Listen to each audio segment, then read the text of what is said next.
What's going on, guys? Welcome back to another video. In this video, I've got another very important AMC update to bring all of you this evening. So what we're going to be talking about in this update video is we have to talk about what went on with AMC in the securities lending market today. The amount of shares that were going out on loan that was drastically increasing the estimated short interest are some of the craziest numbers that I've seen in the more recent past for AMC.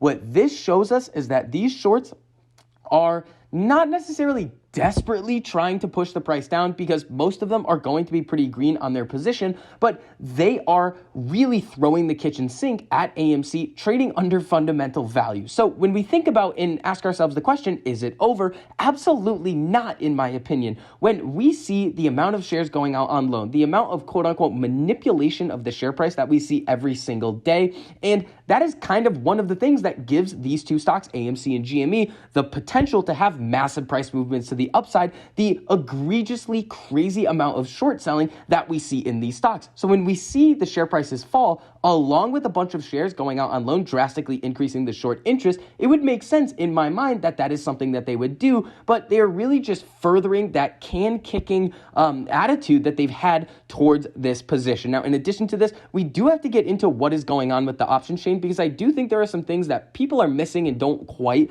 necessarily understand. And then the main thing that we're going to be talking about is this situation and these ideas circulating about Citadel right now. Now, the one thing that I'm going to say about this, before we really get any deeper into the video, is there are two different aspects as to what we're fighting here for AMC and GME and the whole market as a whole. Yeah, obviously, one side of this is we all want to make a bunch of money on a potential for a massive short squeeze. The second is market reform in terms of more transparency across the board, specifically short interest and who is holding short positions. So right now, we cannot see who is shorting anything. So when people come out and say that Citadel is the hedge fund side is overly short on AMC, that doesn't make necessarily a whole lot of sense. It would actually be their market making side, but we're going to go over that a little bit later in this video. And the idea that's getting spread around is that Citadel has kind of moved on from AMC, and I'm going to address this and kind of give my thoughts on this as well. So before we get into all of that information,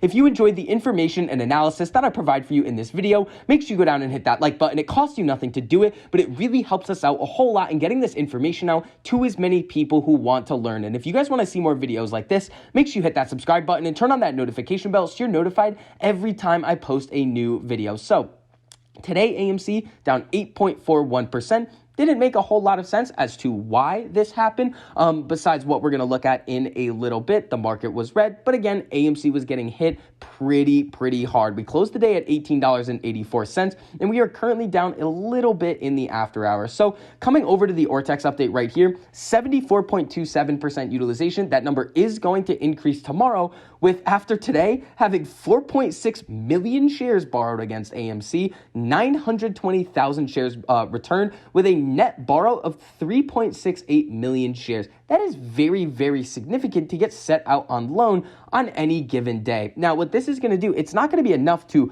significantly pump up the utilization or significantly pump up the cost to borrow. We would need to see a lot more shares going out on loan in order for that to happen. But we are getting on our way to potentially having all-time high estimated and exchange reported short interest. So when a lot of us are in this thinking, well, I'm not leaving until the shorts are covered, that is going to be what I'm going to kind of try to figure out when I'm going to exit my position. The shorts are definitely not covering their positions right now. They're only adding, and we have an estimated short interest right now of 19.81%. Now, coming over to the options chain.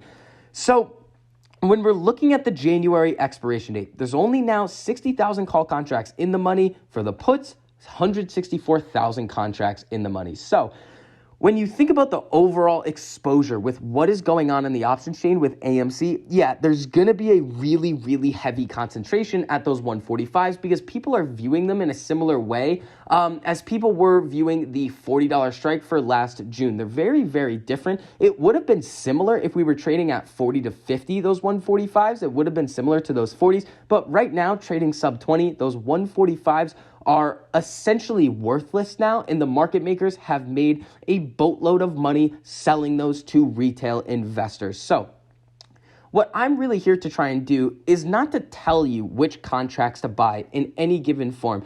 we've kind of seen the conversation surrounding options, don't buy options, all of this type of stuff happening for the last couple of months. And what we see every single week, it doesn't really matter. People are buying these wildly out of the money contracts all the time. But what I would like everybody to keep in mind is that if you are considering buying any sort of options contract, there are two things you need to ask yourself. One, what is the likelihood of this contract running from out of the money, if you're buying out of the money contracts, to in the money by expiration? And also, what is the likelihood or what is the effect of the amount of money that I am putting into that contract and what the market maker would then have to go out on the open market to buy shares with? Those are the things that we need to keep in mind. Now, let's talk about this Citadel situation. So, when we come over to Fintel over here, so this is going to be the 13F filing. So this is essentially the institutional reporting of all of the institutions, and this is going to be AMC's page. So we can see Citadel has shares,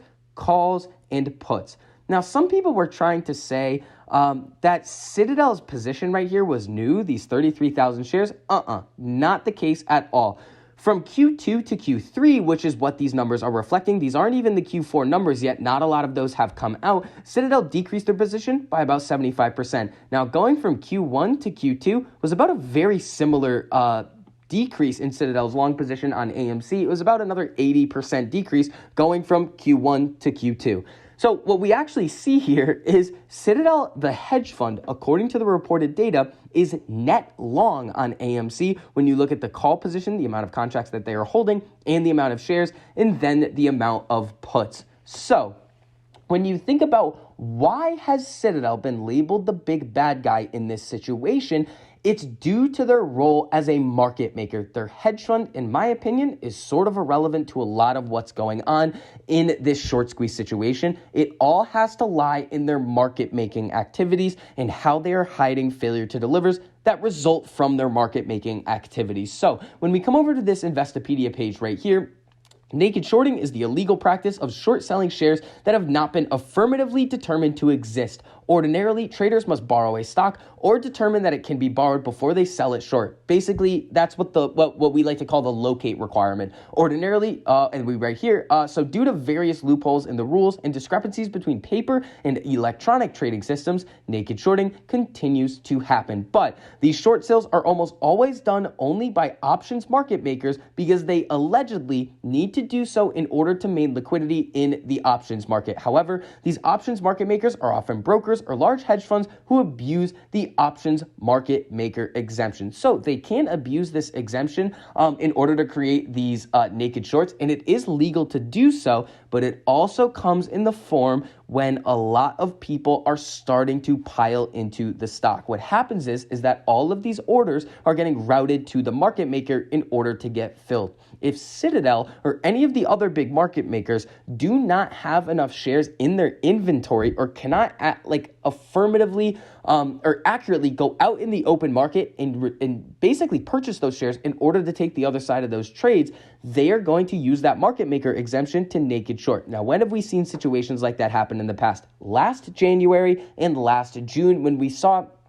a lot of failure to deliver start to occur and massive price increases in both AMC and GME. The other thing is that we know that these market makers are able to basically hide or mask these failure to delivers in the derivatives market. So there is no way to tell right now if Citadel, the market maker, still has this exposure in the failure to delivers on all of the basically the legal naked shorts that they have sold into the open market. So trying to draw a conclusion in a sort of trust me bro way doesn't necessarily help our cause. The message might be a good thing that is getting put out there, but it is going to always get misinterpreted by a lot of people. We know that there are a lot of outstanding FTDs, and remember what happened last week or the week before with GameStop, when a lot of people were thinking, this could be a lot of FTDs getting closed out, and they were using that Wall Street Journal article to kind of mask the price increases that we would see on these stocks in the after hours trading period. So it doesn't make a whole lot of sense that Citadel would figure out a way to just move on if they had that giant amount of exposure of those legal naked shorts. And always, let's just go through the worst case scenario. Let's say Citadel's gone. Great, cool. What do we have right now? Well, we have a stock trading far below fundamental value, in my opinion, which again is very, very subjective in basically the metrics that you use to determine fundamental value are not really applicable to this marketplace at all. And we are approaching almost all-time high short interest with all sorts of FUD attacks. Misleading articles getting put out. We see all of these bots coming into our live chats in comments, which all really points to the direction as to this is not over in the slightest. So that is going to wrap up this update on AMC. If you guys enjoyed the information and analysis that I provided for you in this video, make sure you go down and hit that like button. It costs you nothing to do it, but it really helps us out a whole lot in getting this information out to as many people who want to learn. And if you guys want to see more videos like this, make sure you hit that subscribe button and turn on that notification bell so you're notified every time I post a new video. So I hope you guys are having a great evening, and I'll see you guys in the next video.